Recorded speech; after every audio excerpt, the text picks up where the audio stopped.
السلام علیکم۔ یہ ہے اردو ایکشن ٹیلز۔ آپ سب سے گزارش ہے کہ اس ویڈیو کو لائک اور شیئر کریں اور میرے چینل کو سبسکرائب کریں۔ یہ ہے شوکت صدیقی کا سنسنی خیز ناول جانگ لوس۔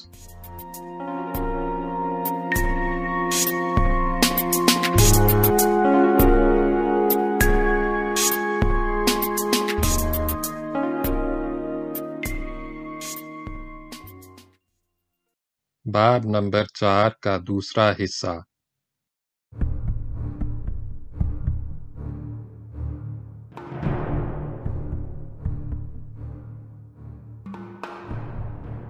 بیٹھک کا دروازہ کھول کر لالی خاموشی سے باہر نکلا اور دبے قدموں چلتا ہوا گھر کے پچھواڑے گیا۔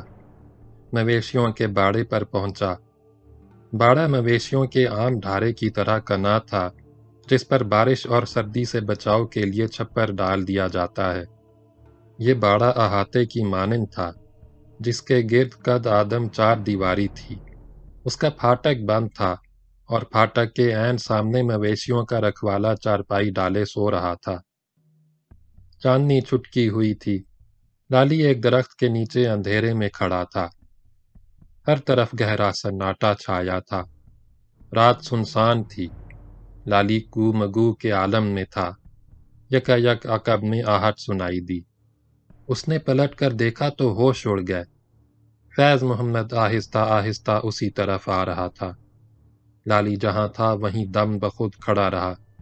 وہ قریب آ کر ٹھہر گیا، مگر نہ اس نے کسی شک کا اظہار کیا نہ حیرت کا۔ حسب معمول نرم لہجے میں بولا، برخوردار، تم یہاں ہو؟ بیٹھک میں تمہیں نہ پایا تو طبیعت پریشان ہوئی۔ خیریت تو ہے؟ تم اتنی رات گئے ادھر کیسے آ گئے؟ وہ دم بھر کے لیے رکا اور جلد ہی بے تکلفی سے مسکرانے لگا۔ سمجھ گیا، سگریٹ کی طلب نے ستایا ہوگا۔ ماچس نہیں ہوگی، دینوں کے پاس ماچس لینے آئے ہوگے، یہی بات ہے نا؟ لالی کو اس کی نیک نفسی اور سادہ دلی پر پیار آ گیا۔ سعادت مندی سے سر جھکا کر بولا، بات تو جی کچھ ایسی ہی تھی۔ میرا اندازہ غلط نہیں ہوتا؟ وہ بدستور مسکراتا رہا۔ مجھے اس وقت یہاں دیکھ کر تمہیں بھی سخت حیرت ہوگی۔ مجھے تو اس وقت حجرے کے اندر وظیفہ پڑھنے میں مشغول ہونا چاہیے تھا۔ باہر کیسے آ گیا؟ یہی بتانے تمہارے پاس آیا تھا۔ مویشیوں کا رکھوالا دینو دونوں کی باتیں سن کر بیدار ہو گیا تھا اور حیران و پریشان آنکھیں پھاڑے انہیں دیکھ رہا تھا، مگر فیض محمد نے اس کی جانب کوئی توجہ نہ دی۔ لالی کو مخاطب کیا، آؤ بیٹھک میں اطمینان سے باتیں ہوں گی۔ وہ مڑا اور لالی کے ہمراہ چپ چاپ چلتا ہوا بیٹھک میں پہنچ گیا۔ لالی کو کمرے میں چھوڑ کر وہ گھر کے اندر گیا اور ماچس ہاتھ میں لیے واپس آ گیا۔ اس نے لیمپ روشن کیا اور میز کے قریب کرسی پر سنبھل کر بیٹھ گیا۔ لالی بستر پر پیر لٹکائے بیٹھا تھا۔ ذرا دیر توقف کرنے کے بعد فیض محمد نے کھنکار کر گلا صاف کیا اور یوں گویا ہوا، برخوردار، آج عجیب واقعہ پیش آیا۔ میں وظیفے کا ورد کر رہا تھا، خلاف معمول نیند کا ایسا زبردست چونکا آیا کہ آنکھ لگ گئی۔ کیا دیکھتا ہوں، ایک بزرگ سامنے کھڑے ہیں، سفید براق لباس، چہرے کے گرد نور کا ہالہ، آنکھوں میں ایسا جلال کہ نظریں خود بخود جھک گئیں۔ کیا بتاؤں کیا شان تھی ان کی۔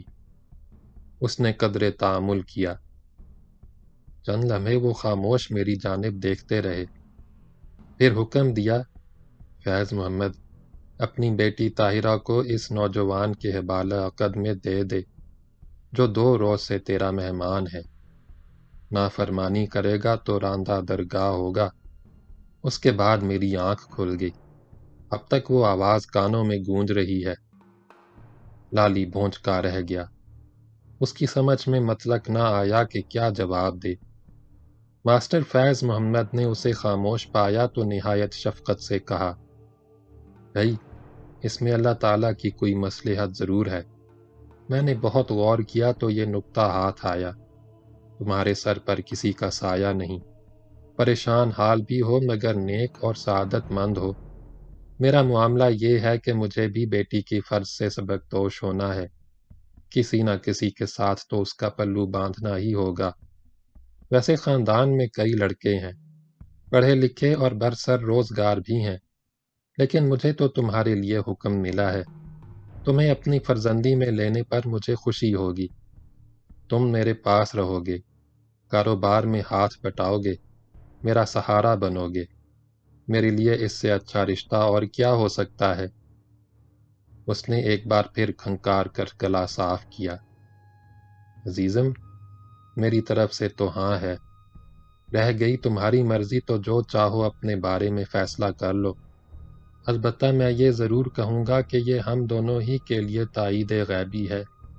لالی پھر بھی کوئی جواب نہ دے سکا، سر جھکائے بیٹھا رہا۔ کمرے میں کچھ دیر گہری خاموشی چھائی رہی۔ آخر فیض محمد کی آواز ابھری، برخوردار، کیا اس خاموشی میں تمہاری مرضی سمجھوں؟ اب لالی کے لیے خاموش رہنا ممکن نہ رہا۔ وہ گھبرائے ہوئے لہجے میں بولا، میں کیا بتاؤں جی، میں تو کچھ بھی نہیں سوچ سکا۔ کوئی بات نہیں، کوئی بات نہیں، فیض محمد نے اس کی دل جوئی کرتے ہوئے کہا۔ سوچ لو، اچھی طرح سوچ لو، تمہیں حق حاصل ہے۔ جو چاہو اور جیسا چاہو اپنے بارے میں فیصلہ کرو۔ اس نے بات کا رخ بدلتے ہوئے لالی سے پوچھا، تمہاری گھڑی میں کیا بجا ہے؟ لالی نے کلائی پر بندھی ہوئی گھڑی دیکھ کر بتایا، 4:30۔ فیض محمد اٹھ کر کھڑا ہو گیا۔ اب تم سو جاؤ، میں تو اب سو نہ سکوں گا۔ کچھ ہی دیر میں صبح ہو جائے گی۔ مسجد میں فجر کی نماز ادا کروں گا اور صبح کی بس سے منڈی چلا جاؤں گا۔ تم سے شام کو واپسی پر ملاقات ہوگی۔ تمہارے پاس خاصا وقت ہے، اچھی طرح غور کر لو۔ جو بھی فیصلہ کرو مجھے بے جھجک بتا دینا۔ اس نے لالی کو کچھ کہنے کا موقع ہی نہیں دیا۔ وہ گھر کے اندر جانے کے بجائے بیٹھک کا دروازہ کھول کر باہر چلا گیا۔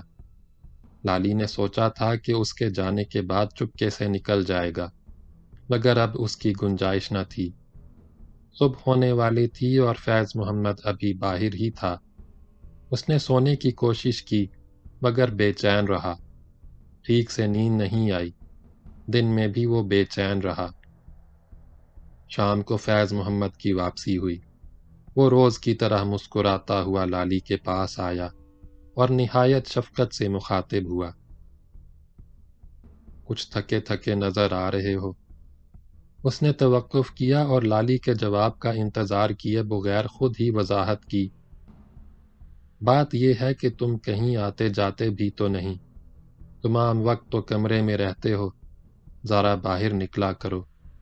مگر سوال یہ ہے کہ کس کے پاس جاؤ، کہاں جاؤ؟ تمہارا کوئی ملنے جلنے والا بھی یہاں نہیں ہے۔ یہاں رہو گے تو سبھی سے میل ملاپ پیدا ہو جائے گا۔ لالی چپ چاپ بیٹھا اس کی باتیں سنتا رہا۔ فیض محمد کچھ دیر خاموش رہا، پھر یوں گویا ہوا، برخوردار، تم بہت کم گو ہو۔ مجھے تمہاری یہ ادا پسند بھی ہے، مگر نوجوانوں کو اتنا خاموش نہیں رہنا چاہیے۔ ہنسا بولا کرو، کوئی بات نہیں، میرے ساتھ رہو گے تو بولنے کی بھی عادت پڑ جائے گی۔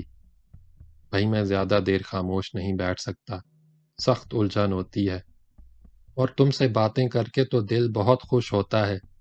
ایسا محسوس ہوتا ہے 3 روز نہیں تمہارے ساتھ 3 برس بیت گئے۔ وہ بولتے بولتے خاموش ہو گیا۔ لالی بھی چپ بیٹھا رہا، مگر فیض محمد سے زیادہ دیر خاموش نہ رہا گیا۔ وہ حرف مطلب پر آ گیا، برخوردار، کیا فیصلہ کیا تم نے؟ پھر خود ہی بولا، فیصلہ کیا کرنا ہے؟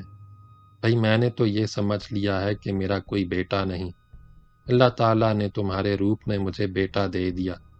میری 2 بیٹیاں ہیں، بڑی تو بیاہ کر پشاور چلی گئی، 1-2 سال میں آتی ہے، سمجھو وہ تو غیر ہو گئی۔ اس نے قدرے تعامل کیا۔ ہاں تو برخوردار، تم نے کیا سوچا؟ لالی سے کوئی جواب نہ بن پڑا۔ پچھلی رات سے جس سوال نے اسے الجھن میں ڈال رکھا تھا وہ ہنوز جواب کا محتاج تھا۔ لالی میں نہ صرف انکار کرنے کی جرت تھی، نہ وہ اپنے بارے میں اصل حقیقت سے آگاہ کر سکتا تھا۔ دونوں ہی صورتوں میں اس کے دل کو زبردست ٹھیس لگتی۔ لالی اسے کسی طور دکھ پہنچانا نہیں چاہتا تھا۔ اسے اپنے جرائم پیشہ ہونے کا بھی اتنی شدت سے احساس نہیں ہوا تھا۔ وہ دلدل میں گر گیا تھا۔ اس دلدل سے نکلنے اور صاف ستھری زندگی بسر کرنے کا بہت اچھا موقع ملا تھا، مگر وہ اس دلدل میں اتنا دھنس چکا تھا، اس قدر لت پت ہو گیا تھا کہ اس موقع سے بھی کوئی فائدہ نہیں اٹھا سکتا تھا۔ اسے سب سے بڑا دکھ اس بات کا تھا کہ جس زندگی کے اس نے کبھی سہانے خواب دیکھے تھے، وہ خود چل کر اس کے گھر آئی تھی، مگر وہ دروازے کے پٹ کھول کر اس کا خیر مقدم نہیں کر سکتا تھا۔ لالی کو خاموش اور گم دیکھ کر فیض محمد نے کہا، برخوردار، جو کہنا ہے صاف صاف کہہ دو۔ تم انکار کر دو گے تو میں یہی سمجھوں گا کہ مجھے میں کوئی خامی ہوگی۔ تمہیں میں اچھا سمجھتا ہوں، ہمیشہ سمجھتا رہوں گا۔ اس نے گہری سانس بھری۔ مجھے جو حکم ملا اس کی تعمیل میں سر جھکا دیا، اپنی پگڑی تمہارے سامنے ڈال دی۔ بیٹی باپ کی عزت ہی ہوتی ہے۔ اس کی آواز گلگیر ہو گئی۔ ایسا محسوس ہوتا تھا کہ اس کی آنکھوں کے پیمانے چھلک اٹھیں گے۔ لالی تڑپ اٹھا۔ اس کا جی چاہا کہ جھک کر اس کے پیر پکڑ لے اور اسے اپنے بارے میں سب کچھ صاف صاف بتا دے۔ وہ بے قرار ہو کر کھڑا ہو گیا۔ فیض محمد دل گرفتہ ہو کر بولا، معلوم ہوتا ہے میری باتیں تمہیں ناگوار گزری۔ لالی کی زبان سے بے ساختہ نکل گیا، ہرگز نہیں، جو آپ کا فیصلہ وہی میرا فیصلہ ہے جی۔ وہ تڑپ کر اٹھا اور لالی کو گلے سے لگا لیا۔ چند لمحے تک وہ لالی کو گلے سے لگائے خاموش کھڑا رہا۔ لالی کو ایسا محسوس ہوا جیسے وہ رو رہا ہے۔ اس کے جسم کی حرارت میں باپ کے پیار کا لاٹ تھا۔ اس نے شفقت سے لالی کے سر پر ہاتھ پھیرا، اس کی پیشانی چومی۔ تم نے میری لاج رکھ لی، مجھے حکم عدولی کے عذاب سے بچا لیا۔ لالی سر جھکائے نہایت سعادت مندی سے کھڑا رہا۔ فیض محمد نے لمحہ بھر خاموش رہ کر کہا، نیک کام میں تاخیر نہیں ہونی چاہیے، کسی دھوم دھام کی ضرورت نہیں، اس کے لیے بہت وقت پڑا ہے۔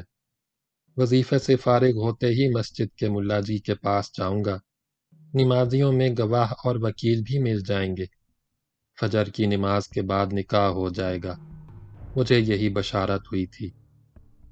وہ لالی کے پاس زیادہ دیر نہیں ٹھہرا، وظیفے کا وقت ہو چکا تھا۔ وہ گھر کے اندر چلا گیا۔ لالی بے چینی سے کمرے میں ٹہلنے لگا۔ اس نے فیض محمد کا دل رکھنے کے لیے حامی تو بھر لی تھی، مگر اسے نبھا نہیں سکتا تھا۔ اب وہ جلد سے جلد اس گھر سے دور چلا جانا چاہتا تھا۔ رات کو لالی سے کھانا بھی نہ کھایا گیا۔ 2-4 لقموں کے بعد ہاتھ کھینچ لیے۔ وہ پلنگ پر خاموش بیٹھا رہا اور بار بار گھڑی دیکھتا رہا۔ اسے رات تاریک اور گلی کوچے سنسان ہو جانے کا انتظار تھا۔ کوئی 10 بجے کا عمل ہوگا۔ لالی نے باہر جانے کا ارادہ کیا۔ عین اس وقت گھر کے اندر جانے والے دروازے کا ایک پٹ آہستہ سے چرچراتا ہوا کھلا۔ لالی نے چونک کر اس طرف دیکھا۔ دھندلی روشنی میں ایک سایہ لہرایا، کوئی دروازے کی اوٹ میں دبکا کھڑا تھا۔ لالی حیران و پریشان بیٹھا اس جانب دیکھتا رہا۔ ذرا دیر بعد ایک نوجوان لڑکی آہستہ آہستہ چلتی ہوئی کمرے میں داخل ہوئی اور سر جھکا کر لالی کے سامنے کھڑی ہو گئی۔ وہ اپنا بدن سفید چادر سے چھپائے ہوئے تھی، صرف چہرہ نظر آ رہا تھا۔ کھلتا ہوا چمپئی رنگ، سبک نقش و نگار، ابری ہوئی سیاہ آنکھیں، وہ اچھی خوش شکل لڑکی تھی۔ لالی نے اٹکل سے اسے پہچاننے کی کوشش کی۔ تم طاہرہ تو نہیں ہو؟ ہاں میں طاہرہ ہوں، ماسٹر جی کی بیٹی۔ تم اتنی رات کے یہاں کس لیے آئی ہو؟ اس دفعہ طاہرہ نے گردن اٹھا کر لالی کو دیکھا، تیوری پر بل ڈالا اور ایک دم پھٹ پڑی۔ یہ کہنے آئی ہوں کہ تم فوراً یہاں سے نکل جاؤ۔ لالی سٹ پٹا کے رہ گیا، حیران ہو کر بولا، کیوں؟ اس لیے کہ میں تمہارے ساتھ شادی وادی کا ڈھونگ رچانا نہیں چاہتی۔ وہ ویسے ہی تیکھے لہجے میں بولی، تم مجھے بالکل پسند نہیں، تم صورت سے اجٹ اور لوفر لگتے ہو۔ اس نے غصے سے لالی کو گھورا، جاؤ یہاں سے نکل جاؤ۔ لالی نے پریشان ہو کر کہا، دھیرے بولو ماسٹر جی آ جائیں گے۔ آ جانے دو، مجھے کسی کی پرواہ نہیں، نہ تمہاری نہ ابا جی کی، میں کسی سے ڈرتی نہیں، سنا تم نے؟ لالی جل کر بولا، مجھے سنانے کیوں آئی ہو؟ جاؤ جا کر اپنے ابا جی کو سناؤ۔ میں ان کے پاس نہیں جاؤں گی۔ طاہرہ نے تیکھی نظروں سے لالی کو دیکھا۔ میں تم سے بات کرنے آئی ہوں، یہ بتانے آئی ہوں کہ میں تم سے شادی کرنا نہیں چاہتی۔ نہ کرو، میں نے تمہارے آگے ہاتھ نہیں جوڑے، پیروں پر پگڑی نہیں ڈالی، نہ کبھی تمہیں راستے میں چھیڑا، نہ آنکھ ماری، نہ سینے پر ہاتھ رکھ کر کہا، اوئے سونیوں ہم تو قتل ہو گئے۔ میں نے تو… ارے طاہرہ اس کی بات کاٹ کر حیرت سے بولی، تم تو بالکل لفنگے ہو۔ وہ ایک بار پھر ڈھارنے لگی، تم یہاں سے چلے کیوں نہیں جاتے؟ جاؤ، ابھی چلے جاؤ۔ پہلی نظر میں وہ طاہرہ کو بھولی بھالی شرمیلی دوشیزہ سمجھا تھا۔ اس کے وہم و گمان میں بھی نہ تھا کہ وہ اس قدر تیز اور ترار ہوگی، مگر جب وہ اپنی تمام تیزی اور تراری کے ساتھ کھل کر سامنے آ گئی تو لالی نے دل ہی دل میں کہا، چھوری تو زوردار ہے۔ اب اسے طاہرہ کو چھیڑنے میں مزہ آنے لگا۔ میں تو نہیں جاؤں گا، یہیں رہوں گا۔ یہ کہہ کر وہ ٹانگیں پسار کر بستر پر لیٹ گیا۔ طاہرہ کو مخاطب کر کے بولا، کھڑی کیوں ہو؟ بیٹھ جاؤ، آرام سے گل بات کرو۔ وہ اسی طرح خفگی سے بولی، میں یہاں بیٹھنے نہیں آئی ہوں، تم سے صاف صاف یہ کہنے آئی ہوں کہ تم میرے ساتھ شادی کرنے کا خیال دل سے نکال دو۔ چند لمحے رک کر اس نے کہا، ذرا اپنی شکل تو دیکھو، کیسی خطرناک گنڈوں کی سی مونچھیں ہیں۔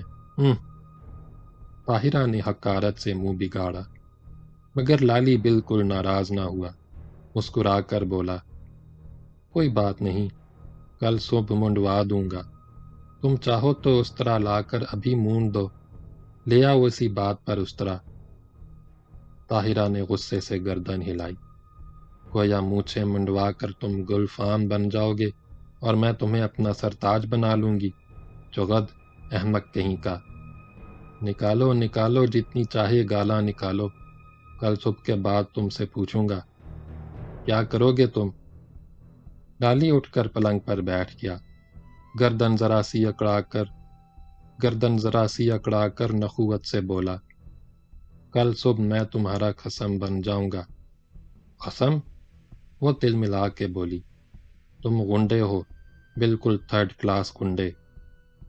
لالی نے مطلق ناگواری ظاہر نہیں کی، قمیص کی آستین چڑھائی اور طاہرہ کو اپنے بازوں کی مچھلیاں دکھاتے ہوئے بولا، یہ دیکھ رہی ہو؟ نزدیک آ جاؤ، چھو کر دیکھو۔ دیکھ رہی ہوں، تم دور ہی سے اچھے خاصے مستنڈے نظر آتے ہو۔ میں تمہیں اپنے بازو اس لیے دکھا رہا ہوں، لالی نے سنجیدہ چہرہ بنا کر کہا، کل صبح کے بعد تم نے کڑکڑ کی تو سمجھ لینا، ایک چپڑ ادھر سے لگاؤں گا، دوسرا ادھر سے۔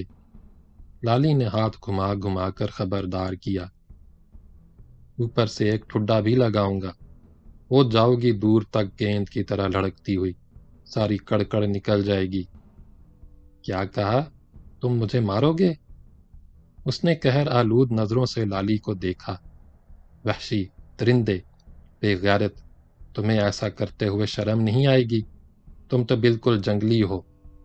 لالی نے مصالحت کرنے کے انداز میں کہا، چلو نہیں ماروں گا، اب تو غصہ تھوک دو، جو تم کہو گی وہ کروں گا، مونچھیں بھی منڈوا دوں گا، ایک دم صفا چٹ، بال بھی نئے سٹائل کے بناؤں گا، قمیض اور پتلون تو پہلے ہی پہنے بیٹھا ہوں، بولو اب تو میری گھر والی بننا منظور کر لو گی؟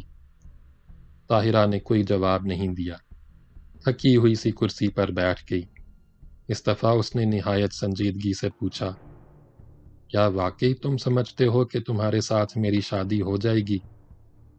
سمجھنا کیا 16 آنے پکی گل ہے۔ طاہرہ کچھ دیر خاموش بیٹھی رہی، پھر دفعتاً اٹھ کر کھڑی ہو گئی۔ اچھا تو پھر یہ بھی سن لو، بلکہ اپنی آنکھوں سے دیکھ بھی لو۔ اس نے اپنے بدن سے چادر اتار کر میز پر رکھ دی اور نہایت بے باکی سے اپنا پھولا ہوا پیٹ دکھا کر بولی، یہ کسی کی امانت ہے، اور جس کی یہ امانت ہے میں اس کی امانت ہوں۔ لالی بھونچکا رہ گیا، چند لمحے خاموش رہا، پھر اس نے سنبھل کر آہستہ سے پوچھا، کس کا ہے؟ کسی کا بھی ہے، تمہارا اس معاملے سے کوئی تعلق نہیں ہے۔ کیوں نہیں ہے؟ بالکل ہے، لالی نے ڈپٹ کر پوچھا۔ زیادہ کڑکڑ نہ کرو، صاف صاف بتاؤ۔ چلو یہ بھی سن لو، وہ آہستہ آہستہ بتانے لگی۔ میں لاہور میں اپنی خالہ کے پاس رہتی تھی، وہاں کالج میں پڑھتی تھی۔ کالج کے ایک پروفیسر مجھے گھر پر بھی پڑھاتے تھے، مجھے ان سے محبت ہوگی، وہ بھی مجھ سے دیوانوں کی طرح محبت کرنے لگے۔ یہ کہتے کہتے وہ یادوں کے سہارے بہت دور نکل گئی۔ ایک لمحے کی جدائی بھی برداشت نہ ہوتی، گھر اور کالج کے باہر بھی ہم چھپ چھپ کر ملتے۔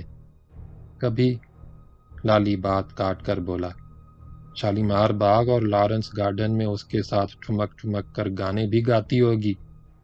وہ لمحے بھر کے لیے رکا۔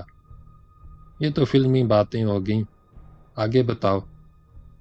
آگے جو کچھ ہوا وہ تمہارے سامنے ہے، اسے بھی دیکھ لیا، اور آگے بتاؤ۔ پروفیسر کی ایک بیوی پہلے سے موجود ہے، ایک بچہ بھی ہے، مگر مجھے اس کی دوسری بیوی بننا منظور ہے۔ میں اس کی محبت میں سب کچھ کرنے کو تیار ہوں، لیکن ابا جی تیار نہیں ہے۔ وہ میری تعلیم ادھوری چھڑوا کر مجھے گھر لے آئے۔ اب تمہارے سر منڈنا چاہتے ہیں مجھے، تاکہ ان کی بدنامی نہ ہو۔ لالی کچھ دیر خاموش بیٹھا سوچتا رہا، پھر بولا، میں تو جی تم سے یہی کہوں گا، تمہیں بھی چاہیے کہ ماسٹر جی کی بدنامی نہ ہو۔ وہ بہت چنگے بندے ہیں، فرشتے ہیں فرشتے، اتنے نیک اور بھلے مانس کے جی چاہتا ہے ان کے پیر دھو کر پیوں۔ لالی نے دل کی بات صاف صاف کہہ دی۔ طاہرہ کے چہرے پر چند لمحوں کے لیے غم کا سایہ پھیل گیا۔ اس میں حیا بھی تھی اور دبا دبا کرب بھی تھا۔ وہ ذرا دیر تک اسی عالم میں بیٹھی رہی، مگر جلد ہی غم کا سایہ آہستہ آہستہ اس کے چہرے سے ہٹ گیا۔ غصے اور نفرت کی کڑی دھوپ چھا گئی۔ تم نرت چغد ہو، تمہیں کچھ بھی پتہ نہیں۔ میں ان کی بیٹی ہوں، میں ابا جی کو اچھی طرح جانتی ہوں، نہ وہ فرشتے ہیں نہ اتنے بھلے مانس جتنا تم انہیں سمجھ رہے ہو۔ طاہرہ نے قدرے تعامل کیا۔ وہ ایک نمبر فراڈ ہیں۔ پہلے تو انہوں نے 420 کر کے بوگس کلیم منظور کرایا، پرائمری اسکول کے معمولی ماسٹر سے بڑے زمیندار بن گئے، پھر گلے کی آڑت کا کاروبار شروع کر دیا۔ اس نے لالی کو نظر بھر کر دیکھا۔ سن رہے ہو؟ ہاں جی بالکل سن رہا ہوں، کہتی جاؤ۔ اچھا تو اب یہ بھی سن لو، آڑت کا تو صرف بہانہ ہے، وہ سمگلنگ کرتے ہیں، ادھر سے کنک اور چینی سرحد پار بھیجتے ہیں، ادھر سے ہندوؤں کی بیمار اور بوڑھی گائیں بھینسیں لاتے ہیں، قصائیوں کے ہاتھ بیچ کر ان کا سڑیل گوشت لوگوں کو کھلاتے ہیں، دن بھر سمگلنگ کا دھندا کرتے ہیں، رات کو وظیفے پڑھ پڑھ کر اپنے گناہ بخشواتے ہیں۔ طاہرہ کا لہجہ اور تلخ ہو گیا۔ سن لیا تم نے وہ کتنے نیک اور فرشتے ہیں؟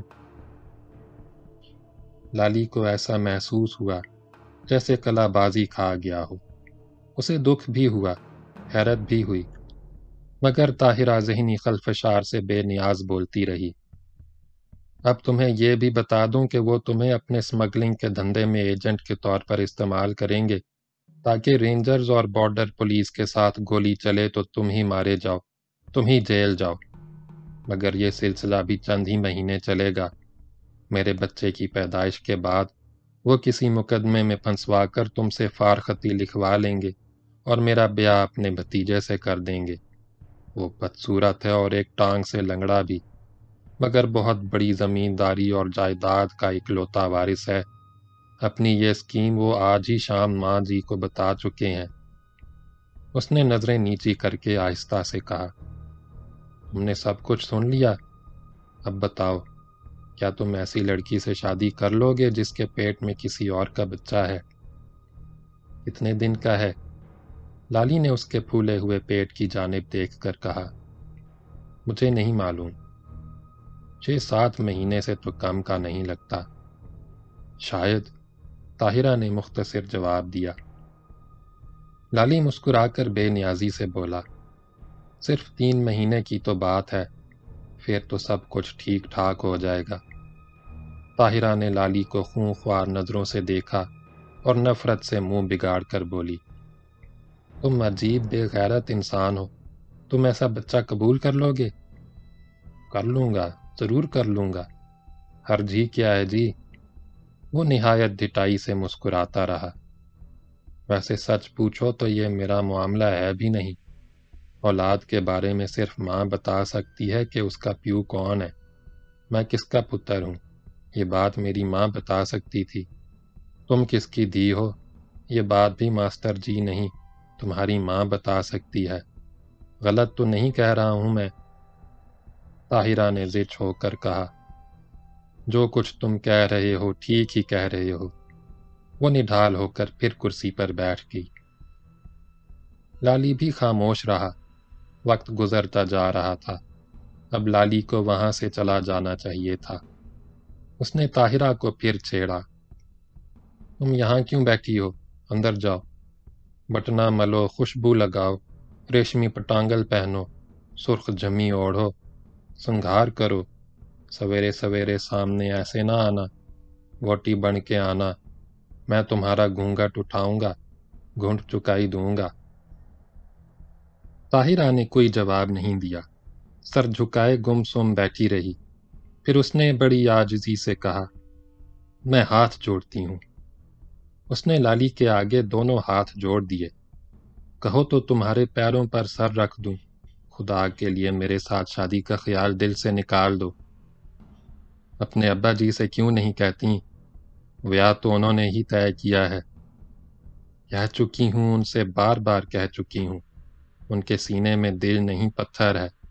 مان جی کو بھی یہ رشتہ پسند نہیں، جب سے سنا ہے بیچاری بیٹی زاروں قطار رو رہی ہیں۔ طاہرہ تیزی سے بولتے بولتے اچانک دھیمی پڑ گئی۔ اس نے لالی کا چہرہ غور سے دیکھا اور غم زدہ ہو کر بولی، تم اتنے سنگ دل کیوں ہو؟ تم مجھ سے شادی کرنے پر کیوں تلے ہوئے ہو؟ تمہیں مجھ سے محبت بھی نہیں ہے؟ ہرگز نہیں، لالی نے انکار میں گردن ہلا دی۔ سیدھی سیدھی معاملے کی بات یہ ہے کہ اب تو میں ماسٹر سے اپنا ٹیکس وصول کرنا چاہتا ہوں۔ انہوں نے مجھ سے 420 جو کی ہے۔ طاہرہ چونک پڑی۔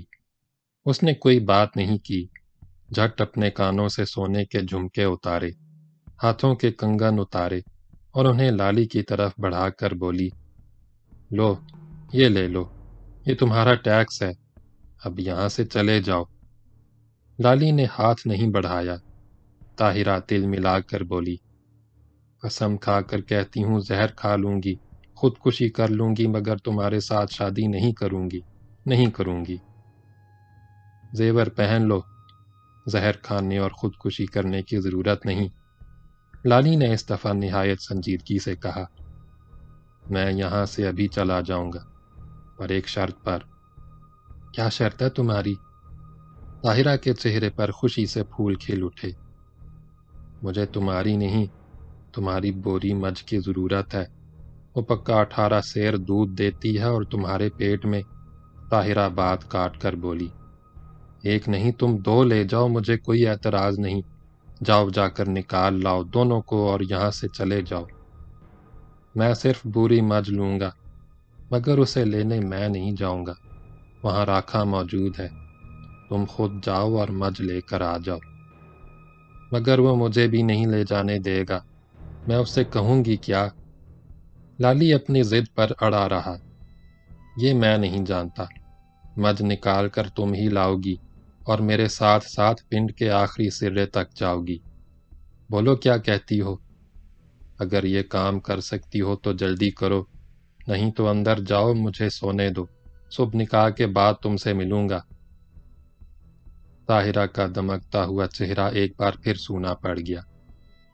تم یہ تو سوچو، میں اسے کیسے نکال کر لا سکتی ہوں؟ وہ گڑ گڑانے لگی۔ خدا کے لیے مجھے بتاؤ میں کیا کروں؟ لالی نے اس کا پریشان چہرہ دیکھا اور کھل کر مسکرایا۔ تم مجھے بے وقوف، چگد، احمق، جنگلی اور نہ جانے کیا کیا کہہ چکی ہو، پر تم نے یہ بھی سوچا خود تمہارے پاس کتنی سمجھ ہے؟ اگر تمہارے پاس سمجھ بوجھ ہوتی تو یوں گبن مجھ کی طرح پیٹ پھیلائے نہ بیٹھی ہوتی۔ اس نے کچھ تامل کیا، حقارت سے منہ بگاڑ کر بولا، ماسٹر جی وظیفے پڑھتے ہیں، بیٹی عشق لڑاتی ہے، اور میں بے وقوف ہوں، احمق اور جنگلی ہوں۔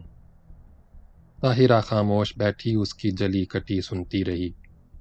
لالی اسے مخاطب کر کے بولا، اس طرح یہاں بیٹھے رہنے سے کام نہیں چلے گا۔ یہ بتاؤ، آس پاس کے کسی پنڈ میں تمہارا کوئی شریکہ، کوئی رشتہ دار ہے؟ ماما، چاچا، موسا، تاؤ، کوئی نہ کوئی تو ہوگا۔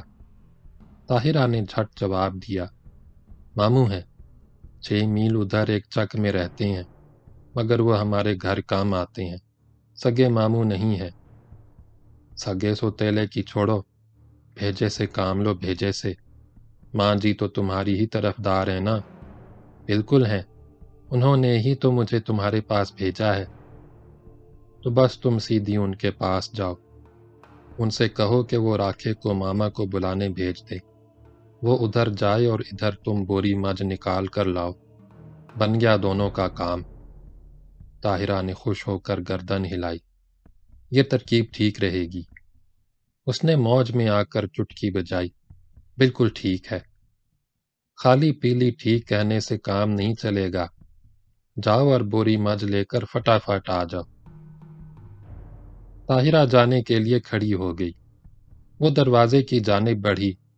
لالی نے اسے ٹوکا، اور دیکھو، ماسٹر جی کی ایک قمیض، پگڑی اور ایک دھوتی بھی لیتی آنا، ایک ڈانگ بھی لانا۔ وہ کس لیے؟ جیسا کہتا ہوں ویسا کرو، بیچ میں ٹانگ نہ اڑاؤ۔ مجھ ایسے ہی نہیں لے جاؤں گا، اس کے ساتھ چاک یا گجر بن کر جاؤں گا، آیا بھیجے میں؟ اور ہاں دیکھو، جاتے ہی ماسٹر جی کے حجرے کی زنجیر باہر سے چڑھا کر اس میں چپکے سے تالا ڈال دینا، ہر کام چوکس ہونا چاہیے۔ طاہرہ چلی گئی۔ لالی بے چینی سے اس کا انتظار کرنے لگا۔ 15 منٹ بعد طاہرہ واپس آئی، مسکراتے ہوئے بولی، رکھوالا چلا گیا، کمبخت بڑی مشکل سے گیا، جب میں نے اور ماں جی نے نوکری سے نکال دینے کی دھمکی دی تب گیا۔ اس نے بغل میں دبے ہوئے کپڑے لالی کو دے دیے، ایک لاٹھی بھی لائی تھی، وہ بھی دے دی۔ لالی نے ساری چیزیں لے کر کہا، اب اندر جا کر تھوڑی دیر انتظار کر لو، اتنی دیر میں راکھا پنڈ سے دور چلا جائے گا، جلدی نہ کرنا، ورنہ سارا کام گڑبڑ ہو جائے گا، سمجھ گئیں؟ اب تم جاؤ۔ طاہرہ کے جاتے ہی لالی نے جھٹ پٹ کپڑے بدل لیے، اپنی پتلون اور قمیض طے کر کے بغل میں دبا لی۔ پھر کچھ سوچ کر اس نے وہ جوتی بھی کپڑوں کے اندر رکھ لی جو ماسٹر جی نے عام استعمال کے لیے دی تھی۔ لالی نے گھڑی دیکھی، 10:30 بج رہے تھے۔ طاہرہ دوبارہ کمرے میں آئی، اس نے لالی کو دیکھا اور حیرت سے بولی، ارے تم تو بالکل پینڈو لگ رہے ہو۔ اس نے لالی کو 200 روپے کے نوٹ دیے، لو یہ رکھ لو، تمہیں ضرورت پڑے گی۔ لالی نے روپے لے کر دھوتی کے ڈب میں رکھ لیے۔ طاہرہ نے ذرا خاموش رہ کر چادر کے اندر سے چمڑے کی 4 گول گول تھیلیاں نکال کر لالی کو دیں۔ یہ خصے ہیں، ماں جی نے کہا ہے انہیں مجھ کے چاروں کھروں میں پہنا دینا، تاکہ کھوجی مجھ کا سراغ لگانے نکلیں تو کھروں کے نشان پہچان نہ سکیں، سمجھ گئے؟ بالکل سمجھ گیا۔ لالی نے کسی قدر حیرت سے پوچھا، اپنے ماسٹر جی رساگیری کا دھندا بھی کرتے ہیں؟ طاہرہ نے اس کا سوال نظر انداز کرتے ہوئے کہا، اب تم جاؤ، میں تمہارے ساتھ نہیں جاؤں گی، بوری سامنے درختوں کے نیچے کھڑی ہے، اسے لے جاؤ۔ لالی اڑ گیا، نہیں، تمہیں بھی میرے ساتھ چلنا ہوگا۔ وہ آگے بڑھا۔ اس نے برآمدے میں کھلنے والا دروازہ کھولا اور طاہرہ کو مخاطب کیا۔ چلو آگے بڑھو، جو طے ہوا ہے وہی ہوگا۔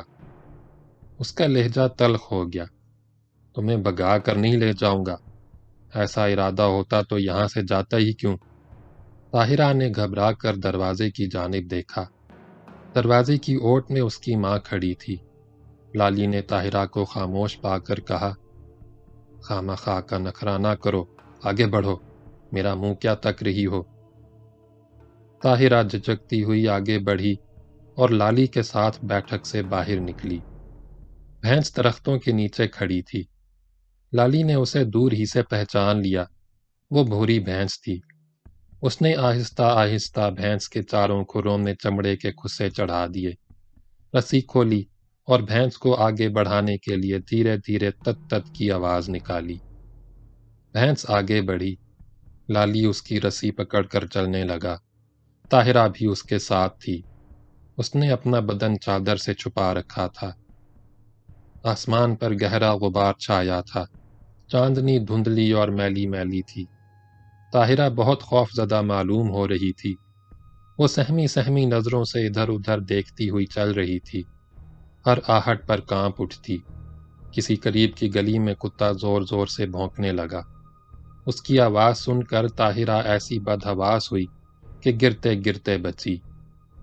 لالی نے جھٹ بازو پکڑ کر اسے سنبھال لیا اور جہاں تھا وہیں ٹھہر گیا۔ دونوں گھر سے لگ بھگ 100 قدم کے فاصلے پر تھے اور ایک درخت کے نیچے اندھیرے میں کھڑے تھے۔ طاہرہ آہستہ آہستہ ہانپ رہی تھی۔ لالی کو اس پر ترس آ گیا۔ تم واپس چلی جاؤ۔ زبان کی تم جتنی فروٹ ہو اتنی ہی بزدل اور ڈرپوک ہو، بالکل چھچھوندر کی طرح۔ آہٹ ہوئی اور چر چر کرتی بھاگی۔ طاہرہ نے اس کی باتوں کا بالکل برا نہ مانا۔ مسکرا کر بولی، تمہارا بہت بہت شکریہ، تم بہت نیک بندے ہو۔ لالی نے اس کی جانب ذرا جھک کر دھیرے سے سرگوشی کی۔ میں بالکل نیک بندہ نہیں ہوں۔ ہاں تم بہت نیک اور چنگی ہو، نہ شادی ہوئی نہ بیاہ، اور دھیج میں میرے لیے یہ مجھ لے آئیں اور 200 روپے بھی۔ طاہرہ نے کوئی جواب نہیں دیا، صرف مسکرا کر رہ گئی۔ وہ واپس جانے کے لیے مڑی تو لالی نے اسے ٹوکا اور اس کے پیٹ کی طرف اشارہ کر کے بولا، اپنے بچے کا نام لالی رکھنا۔ لالی؟ وہ حیرت سے بولی، یہ کیا نام ہوا؟ میرا نام بھی لالی ہے۔ میں بھی اپنی ماں کے پیٹ میں بالکل اسی طرح آیا تھا۔ معلوم نہیں میرا پیو کون ہے۔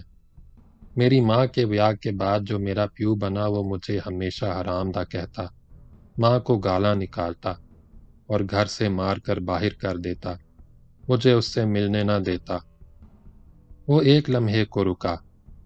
میرے ساتھ تمہارا بیاہ ہو جاتا تو میں تمہارے بچے کو کبھی حرام دا نہ کہتا، تمہیں مار کر کبھی گھر سے نہ نکالتا، پر میرے ہاتھ میں تو بیاہ کی لکیر ہی نہیں ہے۔ طاہرہ نے نظر بھر کر لالی کو دیکھا اور واپس جانے کا ارادہ بدل دیا۔ میں تمہارے ساتھ چلوں گی، تمہیں گاؤں کے نکڑ پر جا کر رخصت کروں گی۔ لالی نے مسکرا کر کہا، اتنی جلدی جلدی فیصلے نہ بدلا کرو، ایک گڑھے سے نکلو گی تو دوسرے میں گر جاؤ گی۔ رات کے سناٹے میں آہٹ ابھری۔ لالی نے ہولے سے طاہرہ کو دھکا دیا، جاؤ کوئی آ رہا ہے۔ طاہرہ تیز تیز قدم اٹھاتی اپنے گھر کی جانب چلی گئی۔ لالی آگے بڑھ گیا۔